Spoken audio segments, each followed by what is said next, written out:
Hey everybody! Guess what? I have a new microphone. Let me know what you think of it. Those of you who watch this video, that is. The lore of Kingsfield is deeply embedded, and far more difficult to grasp than the Souls series. It's also not nearly as involved or complicated. The second game in particular, the one I am featuring for this lore video, comes from a time in video games when there was not much beyond fight evil, save the day. To be blunt, that is in this game, and if you play simply for that objective, you will still have satisfaction. However, if you're looking for something slightly deeper, it exists as well. There are item descriptions, but they're rough. Most of the lore has to be gained from tiny bits of conversation you can have with the NPCs as you make progress. If the short sentences aren't bad enough, there are also translation issues. I'll start by reading the text from the opening of the game. A mysterious darkness conquered the island of Melanat. There was either a god or a demon who controlled the island, and no one tried to go there. A high elf in the forest told of a blue light that came down from the sky and struck the island. The blue light penetrated deep into the island's underworld. For hundreds of years, the island had been carved by the people who were challenged and destroyed by the island's energy. Legends say, never approach the island, for a sleeping beast in the darkness waits for a great awakening. The short version of the story is this, but it will require some expansion afterward. The island of Melanat was the home of elves, both high and dark varieties. They are ruled by a white dragon god named Seath. At a certain point, seemingly at random, a blue light came from the sky and penetrated deep into the island, into a location known as the Underworld. This light was another dragon god named Guyra. Guyra is waiting for someone to bring him the darkness, but in the meantime a war of sorts breaks out between Seath and Guyra, the latter having devils at his disposal. Seath loses and is presumed dead, but with certainty many of the elves are killed, including their great warrior, Merlin. The confusing part of the story is that at some point a King Harvine from the northern continent comes to Melanat with a slew of soldiers in the hopes to expand his kingdom. This is probably after the appearance of Guyra and the poison, and perhaps Harvine is after the great treasure that Guyra has sealed. The game hints slightly at this. Harvine is killed by Tsedeck, the Mage of Fire, but it is vague as to why. There's also a theory that Harvine's journey to the island was before Guyra. Tsedeck, an elf, killed him because a human was setting up an expansion to his kingdom on their island. Or maybe not. We'll find out. Let's get into it by first talking about the island itself. The island's energy is a great place to start, as many NPCs refer to a poison existing on the island strong enough to kill. Thing is, this poison isn't a venom or a toxin as one might normally think. It refers to an energy, as mentioned in the intro, that basically sucks the life out of people, simply by living on the island. This poison existed long before the people the player interacts with came to the island. It's also likely what is causing all of Harvine's soldiers to behave violently. They are so aggressive, in fact, that NPCs will mention they are afraid to leave their villages in fear of being attacked. It is likely that this poison is Guyra's doing, although it's unclear if he purposefully spreads this poison, or it is a natural effect from his existence. As far as most of the other mobs are concerned, it's safe to assume they are merely part of the game, mobs to be killed for experiencing gold. They are referenced by NPCs, however, as monsters, and while no one really states if they are new or not, the game does give you that feeling. Perhaps they too are an effect from the poison. In fact, the ending of the game mentions how they all disappear upon Guyra's defeat, so this seems very likely. Now let's go into some details about Harvine and Tsedeck. To reflect further on Harvine and Tsedeck, we need to look at little fragments of dialogue that are in the game. Firstly, there is a miner named Dolph who says, "My ancestor was working for King Harvine and was given Harvine's key, but I lost the key while I was working around the island." This lets us know that Harvine's visit to the island, the construction of his castle, and his retreat all happened at least a generation ago. More than likely it is a few generations at least, because one usually does not refer to even their grandparents as their ancestors. Secondly, we also know that Harvine was not necessarily killed, at least not by Tsedeck while still on Melanat. A miner with a broken leg informs us that there are the graves of King Harvine's soldiers, the soldiers left on the island after Harvine withdrew. Those poor soldiers had believed that Harvine would return for them. I can still hear their voices in my mind. The area he is referring to is littered with graves, and I believe this tells us something else as well. The soldiers fought during the game are not alive, but reanimated in some fashion, likely by the poison. This probably means it is a biological agent, but I don't want to go on that weird tangent. More pertinent is that Harris, the miner with the broken leg, let us know that Harvine left the island and was not killed. That said, it was the Mage of Fire, Tsedeck, who defeated him. Interestingly, it would seem that Harvine was in fact killed at some point, and his kingdom taken over. The plaque at the front of his island castle reads, "The island of the great ruler of the northern continent, King Harvine III." Then much later on in the game, there is a message scribbled onto the wall over a pile of bones that holds the magician's key. In the name of Tsedeck, the Mage of Fire, who defeated King Harvine III and ruled the northern continent. The fact that the message says, "in the name of Tsedeck," lets us know that the bones do not belong to him. This is already obvious because we now know that Tsedeck apparently followed Harvine to the northern continent and took over his kingdom. It can be believed that he killed him in the process. This would also give credit as to why Harvine never returned for his soldiers, because he was hunted and killed. He may have desired to return and had the plan, but death prevents a lot of plans. Now, what could be bothersome about all this is the fact that no one is supposed to be able to leave the island. However, the game actually created a workaround in the form of mages having the ability. A plaque near the beginning of the game, and coincidentally near the first wind crystal, reads, "The King of Winds, King Harvine III, had started to construct his castle here." King of Winds could be a misleading name, or at least it would be, if not for something a fortune teller lets us know. Besides what Seath and Guyra made, there are some things that were created by the mages.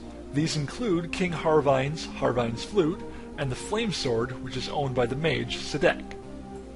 So, Harvine was a mage of wind, in the same way that Tsedeck was a mage of fire. That would explain how Harvine was able to flee from the island, forced to leave his soldiers behind, and how Tsedeck followed him to score the kill and take over his kingdom. It could also be true that all of this happened before Guyra's arrival. Now let's talk about us. The character we play in the game, that is.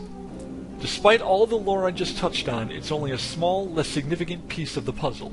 Harvine is dead, and Tsedeck is gone, and neither of them are key players in the story.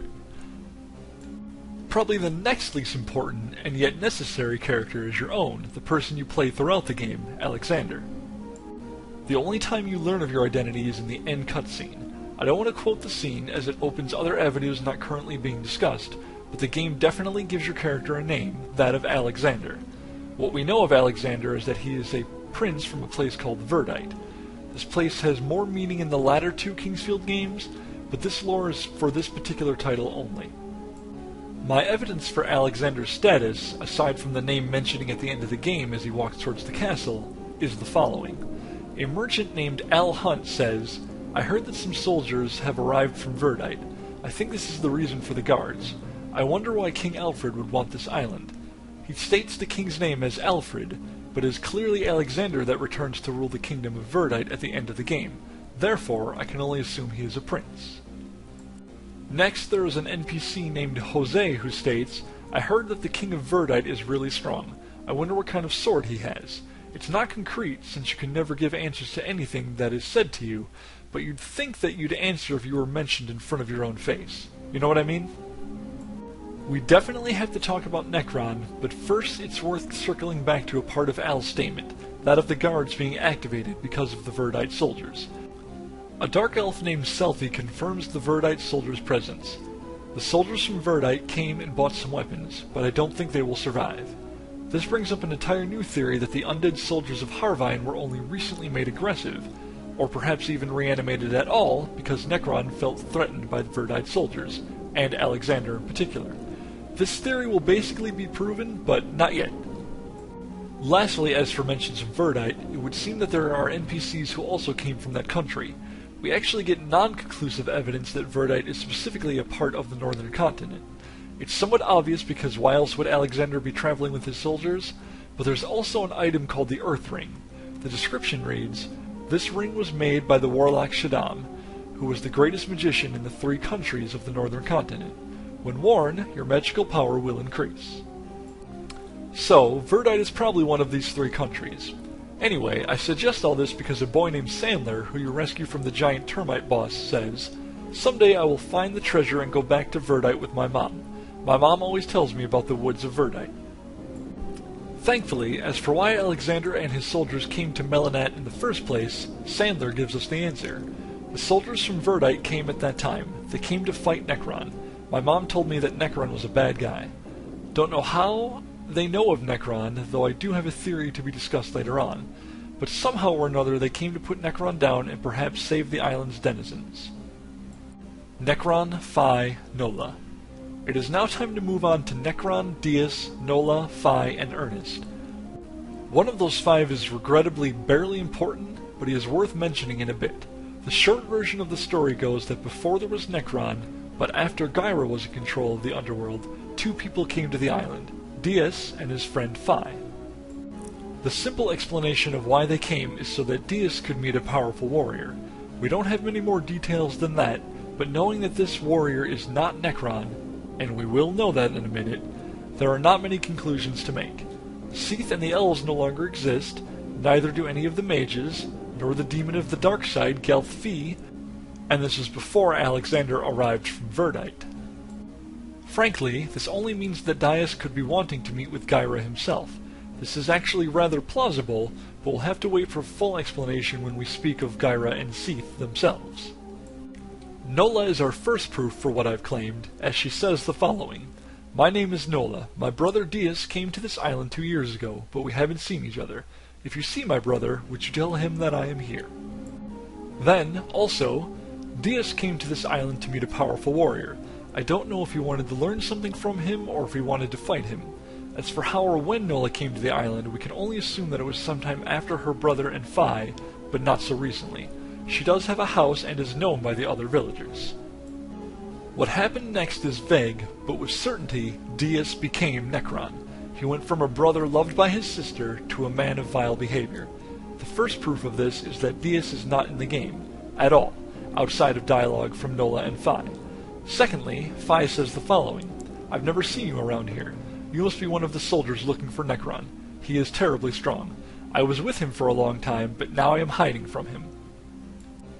There's no need to be fully convinced yet, because Phi gives it away in the following two quotes. "We used to play together, Nola, and Necron, Deus." We cannot bring Deus back to the way he was in the old days. I think the best way to save him is to defeat him as a warrior, but I know that I can't be the one to do this.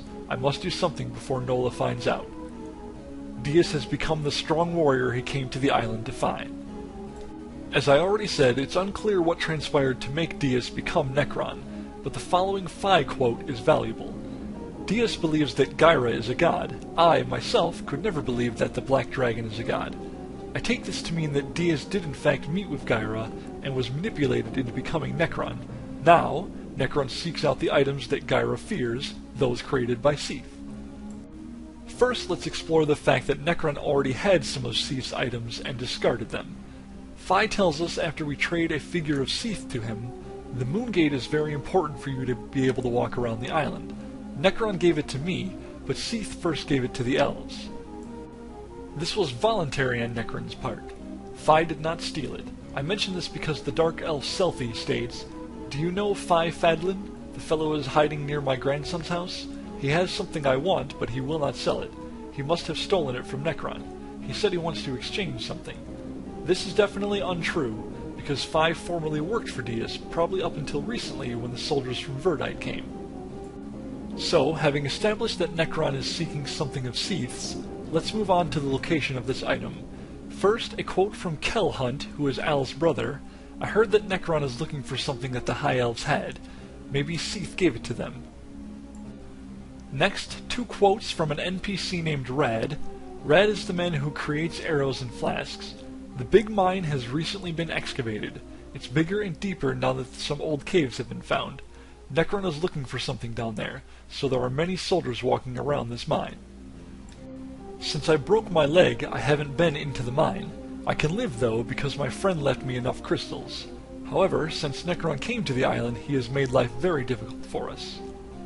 This is followed by quotes from two different miners. The first being, "There is a cave made by the elves somewhere down in the underworld. The elves had hidden there just before they died. Necron is looking for something down there, so the crystal miners who received the daylight are down there digging for it. And the second quote, what Necron wants is in the elf cave, but nobody has been able to find this cave. We'll come back to this daylight mention in a minute. What's important currently is the item that we find in the elf cave, that being the elf key. You trade this key for the dark crystal. This crystal does only one thing, becomes the Darkslayer, the best sword in the game, via the hands of Leon. Leon is important because he is the descendant of the High Elves, perhaps the only one left. The daylight that one of the miners mentioned is also brought up by Kel. Necron is a nice guy. He gives us daylight and food, but everyone has to work in the mine for that anyway. Now, thankfully we know that Kel does not mean they work in the mine for food. Cleverly, Kel also says about his brother after a few more prompts, my brother Al can't be helped. All he does is eat. He is looking for food near the underworld. Who thinks there is food in the underworld? So it is the daylight that the miners are searching for. At the same time, we know that some people are surviving because they have enough crystals, and they are consuming food and water per normal. What is daylight then? My theory is that it is an energy, a power in one's body that replaces food and the need for it. It sustains living beings in a pathetic state. Those that serve Necron, digging into the mine, are satiated by it, and this is likely what allows Harvine's deceased soldiers to carry on.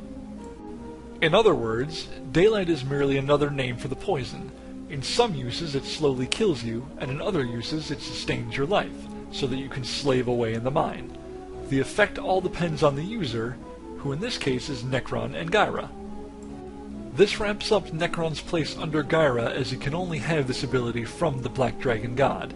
Without Guyra, Necron is only Deus after all. Al mentions that he is always so hungry, despite being fed by his brother Kel, and I believe this is because he is not receiving the daylight. The opposite would be that of being drained, or starved in terms of energy. The saddest things that have to be mentioned are first, that along the journey our character meets a man named Earnest. He barely has a role, but he is the only person in the entire game that actually knows Alexander, so I'm going to read all of his dialogue. I am sure that Necron has the king's sword. I want to go get it back, but there are many enemies around here. Beyond the room guarded by the Copper Knights is the passage made by the Mage of Fire. It was made with fire magic, so firepower is sealed. By the way, I couldn't find our soldiers. Where is everybody? He uses the word "our," meaning that he is also a soldier of Verdite. What's sad about this is that when you finally confront Necron, Earnest's body lies dead within his chamber. He went all that way and challenged Necron, as were his orders, and he was killed. The second sad thing is in the one piece of dialogue that Necron gives us, and it is the following. I heard that Nola came to this island, but I have to stay and guard here and fight until the last moment.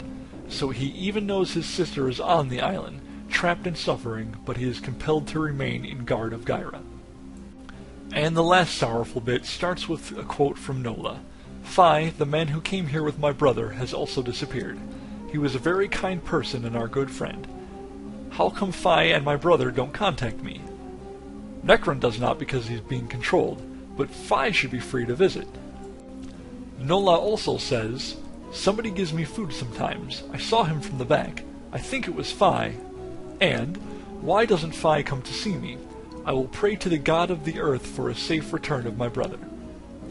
It is Al who confirms that someone also visits Nola.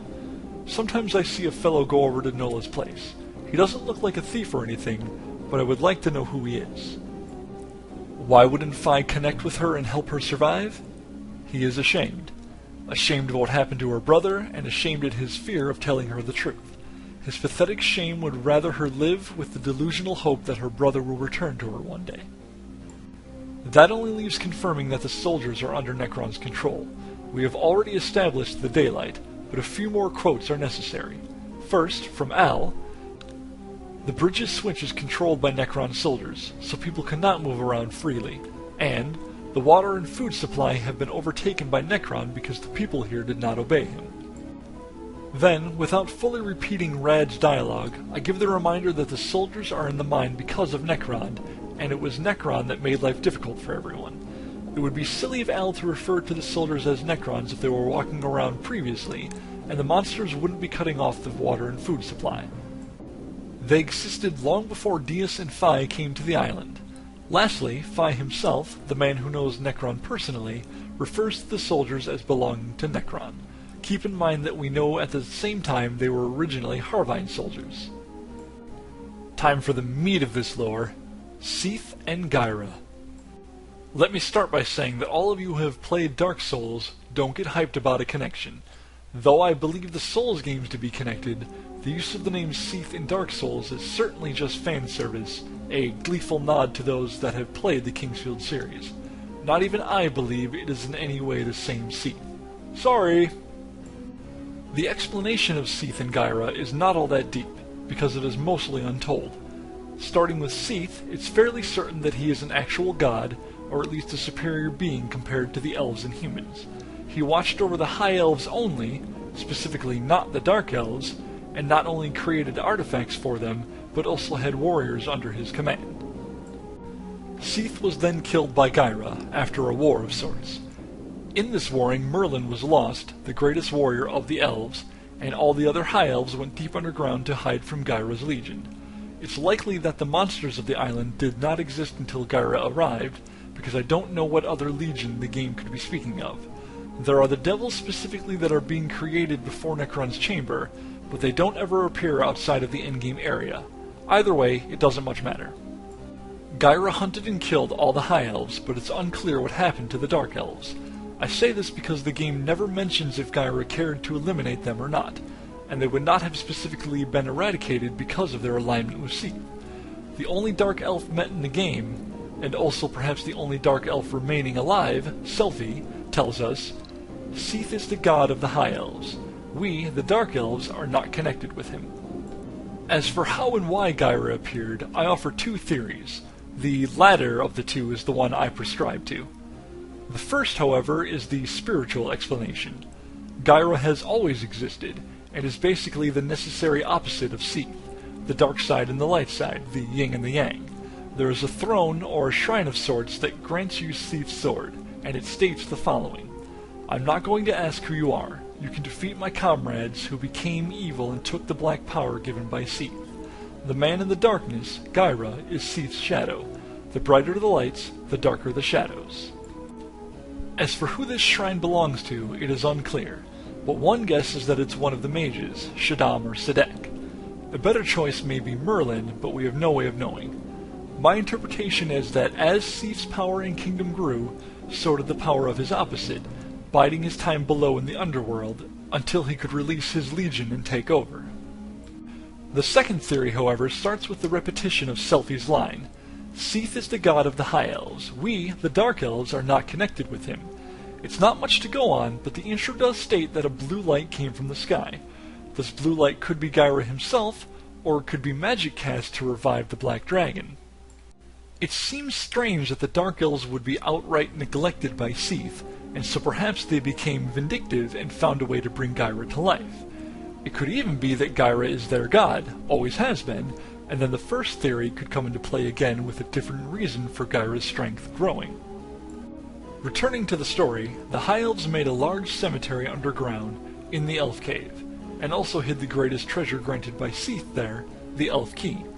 It would seem they almost all died in this place, and there are even skeletons now and then, which I assume to be the last survivors who died after burying their kin.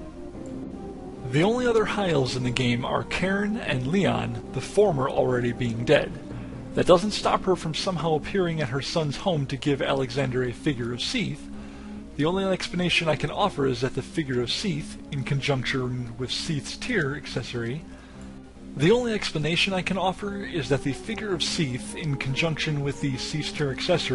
will revive a person upon death. Maybe having the figure in her possession prolonged her spiritual presence after death. Her son, Leon, is rescued from one of Necron's prisons, and is then able to craft the Darkslayer from the Dark Crystal. This is not coincidental. Leon is a master crafter who, Rad, the flask maker, admits, I'm not the only one who can make crystal flasks. Leon can, and he taught me how. He won't make the bottles anymore, though, because he has been concentrating on making something else. That something else would be the Darkslayer, an image implanted in his mind. Why do I say that? Because the keymaker, Mark, says, Because Seath granted it, I can duplicate any kind of key. It's by Seath's doing, the god of the High Elves, that things can be created, and he has granted the ability to create the Darkslayer to Leon. As for Guyra's goal, I theorize that he is wanting to reach his strongest point by absorbing, killing, controlling the two strongest warriors of Light and Dark, and claiming their swords. Necron, Deus, would obviously be the darkness, and Alexander the light, but their swords the opposite of that. I'll explain carefully.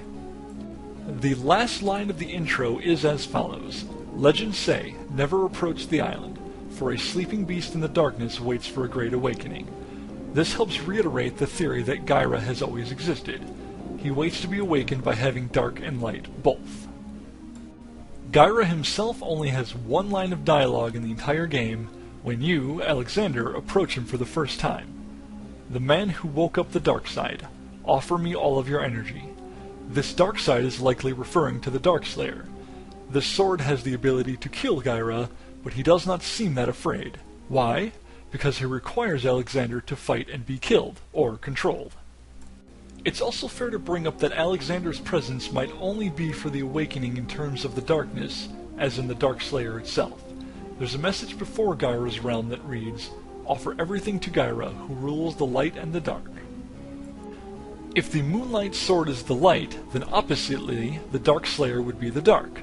Guyra already has the Moonlight Sword, so he simply needs the Darkslayer to be fully awoken. This would fit with the legend, and to why Guyra allows Alexander to make all the progress that he does, without his legion of demons coming forth earlier. That takes us now to the link between Dias, or Necron, and Guyra. We've already covered what happened with Dias coming to the island in search of a powerful warrior, this likely being Guyra himself. In the process, he became Necron. But why? The first big answer we don't have is how Guyra got the Moonlight Sword, but my guess is that it was Dias's weapon. This fits well in terms of a legend. Alexander wakes the dark by having the Darkslayer, and Dias woke the light by having the Moonlight Sword. Returning to Earnest's dialogue reveals my proof.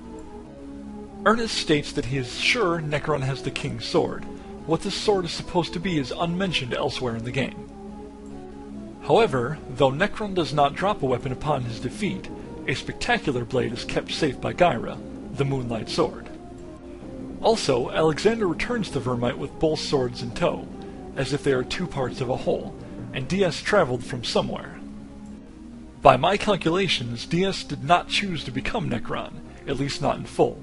I feel that he, the same as the monsters and the demons, was manufactured by Guyra. Necron is the manipulated and controlled version of Dias, the person who would abandon his friends and family to search for the Elf Key. That leaves one hypocritical argument, however, that of why Necron would attempt to kill Alexander, making sure he does not reach Guyra. The next bit is definitely all speculation, especially since it is likely simply the game designers wanting to have a boss to challenge you in preparation for Guyra. That's boring, however, so I offer the following alternative. Dias is a man so powerful in terms of being a warrior that he travels to far-off locations in the hopes of challenging the strongest people. He also still has memories and thoughts of Nola at least, so part of him is still within Necron. This same part realizes what could occur if Guyra is to retrieve the Darkslayer, and so he kills all the soldiers from Verdite, including poor Earnest. I'm not done with Seath and Guyra yet. The same as Phi, I do not believe they are actual gods. Not at all. In case you don't recall, Phi has the following dialogue. Dias believes that Guyra is a god. I, myself, could never believe that the Black Dragon is a god. We do know that Guyra is a dragon. We climb on its back for Gwyn's sake, but that doesn't mean that he is a god. In the world of Kingsfield alone, there are plenty of bizarrely shaped and powerful creatures that are nowhere near a godlike status. Phi also says, Nola once told me that the god of Earth created the dragon grass. I believe this is true. However, I don't believe in the god of the High Elves, Seath. Strange that Phi is seemingly adamant about this, being the only NPC to say such. He is also the only NPC who encounters either Seath or Guyra and is not controlled, or worships them. Leon has a legend and a fate instilled into him by his mother, Selphie has a hatred from the racist exclusion of his people, and Dias has been contorted enough into becoming Necron. Fi, however. Fi was there alongside Dias as he changed. He learned of the things Seath created and gave to the High Elves. He knows how desperate Guyra is to find these items. I also offer the repetition of what the fortune teller said to keep this ball rolling. Besides what Seath and Guyra made, there are some things that were created by the mages. These include King Harvine's flute and the flame sword, which is owned by the mage Tsedeck. I consider that to be a tell like no other. Tsedeck and Harvine were definitely mages, Tsedeck without possible argument. He created items, and everything we find that belongs to Seath is nothing more than another item. What exactly am I saying, then? That Seath and Guyra are no different than Tsedeck and Harvine. They are merely another round of mages, or they predate the other pair, but it is the same struggle on a different day. A few more pieces of evidence. The demon test tubes make mention of the power of a king, sword, and magic assisting them. The strongest water spell is not only called Seath, but the description is, when you chant this spell, a large quantity of holy water which was given by Seath appears. You will change it to the immeasurable energy and pour it into enemies. And finally, the throne that grants Seath's sword states the incredibly conspicuous, the man in the darkness, Guyra, is Seath's shadow. The brighter the lights, the darker the shadows. The only other message that uses the word man specifically is the one before the elf key, stating that a man who arrives there will defeat the black dragon with Seath's blessing. A fanciful shrine that grants Seath's sword specifically called Guyra a man. He is no god, and neither is Seath. To be fair, the struggle between Seath and Guyra seems far more involved, important, and personal than whatever happened with Harvine and Tsedeck. It's also far more detrimental to the world, but they are seemingly far more powerful mages. Seath tricked an entire race into worshipping him, even boosting one of their members, Merlin, to a demigod warrior status with special pieces of armor and a weapon. He went as far as to contract a legend in which a specific sword, the Darkslayer, could be crafted to kill his rival, Guyra, who, meanwhile, prefers to create monsters rather than draft the local citizens. Means to an end, they say, and that end is nothing more than a magical feud. Hell, it's not even clear that you kill Guyra at the end of the game. He merely shrinks to fit into a glowing ball of light and vacates the premises. Did he simply use a teleport spell when he knew his struggle was pointless? The answer is yes. There is one other theory that I need to put out there, that being that Dias came to Melanat to fight and kill Merlin. It could be that Dias has always felt a calling from Guyra. He was always controlled to serve the Black Dragon Mage. He brought the Moonlight Sword and took up service, changing his name so that Nola would not know, and killed Merlin. The High Elf Champion could have been the second to last of his kind. This doesn't really fit into the timeline well, since it was Seath who scattered Merlin's equipment, but it's still a theory worth mentioning. Some other mages. There's a few oddities in terms of names that appear in the game only once or twice each, those being Old Hand, Galthi, and Shaddam. Old Hand's name appears only once in a wall etching before the primary gold fountain, and the message merely states, "Do not enter." Galthi is the creator of the Dark Demon Death armor set, and is called the Demon of the Dark Side. Shaddam is mentioned only twice, the first being a message outside the cave of Earth's Soul in a wall etching. In the name of the Great Mage, no one can enter this cave of Earth's Soul. Shaddam. The second mention is by the large skeleton toward the end of the game, the one that gives you the Cycross collar. This useless war must end. This is not what my master Shaddam had wanted. In wars, many things are lost, and nothing is gained by fighting. The only thing that remains is Shaddam's great power, except his energy and powers. It's difficult to discern who these people are supposed to be.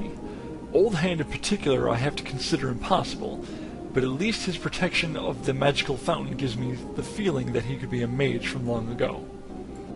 There is at least one item description that actually helps, and that is the Earth Ring, which I'll read again. The ring was made by the warlock Shaddam, who was the greatest magician in the 3 countries of the northern continent. When worn, your magical power will increase. Also interesting is the description of the dark armor which belonged to Galthi, the armor used by the great demon Galthi. One who uses it will be surrounded by darkness and unable to use light magic. By theory only, it would seem that Shaddam and Galthi were former mages that existed on the island. There's also the war the giant skeleton spoke of, but what war is he referring to? Could he be questioning a cycle that Seath and Guyra have revived? Did Galthfi and Shaddam engage in a form of conflict that is reminiscent of the Dragon's Battle? Or better yet, what if Seath and Guyra are Shaddam and Galthfi? I will first present evidence against this. The Great Demon's grave, where the Skull Shield is collected, has a message in the same room that reads, Galthfi, the demon of the dark side, died with the High Elves. He is a phantom of the world. So he's dead. But that hasn't stopped other people in From titles from having an existence. Besides, that message also clearly states that Galthfi is a phantom. What if his phantom state is Guyra, and Shaddam's phantom state is Seath? They are still fighting the same war, which Shaddam apparently hoped would never go as far as it has. I only say this because the giant skeleton claims as much.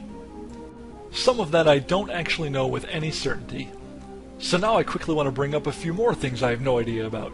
There's a message toward the end of the game, also near the giant skeleton, that reads, My beloved son, you have fought for me and have lost your life for me. May you rest in peace. Your guess is as good as mine. I've gone over all the characters, and I cannot figure out who the parent or child might be.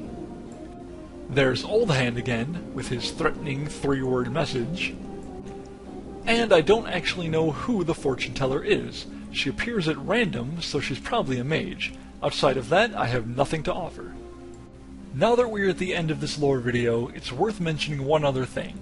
I don't want to go into details because any information about the 3rd and 4th installments of the Kingsfield franchise would require videos of their own. However, it should be noted that the 3rd Kingsfield takes place on the continent of Verdite, and even in Verdite Castle, the same place that Alexander takes the swords to.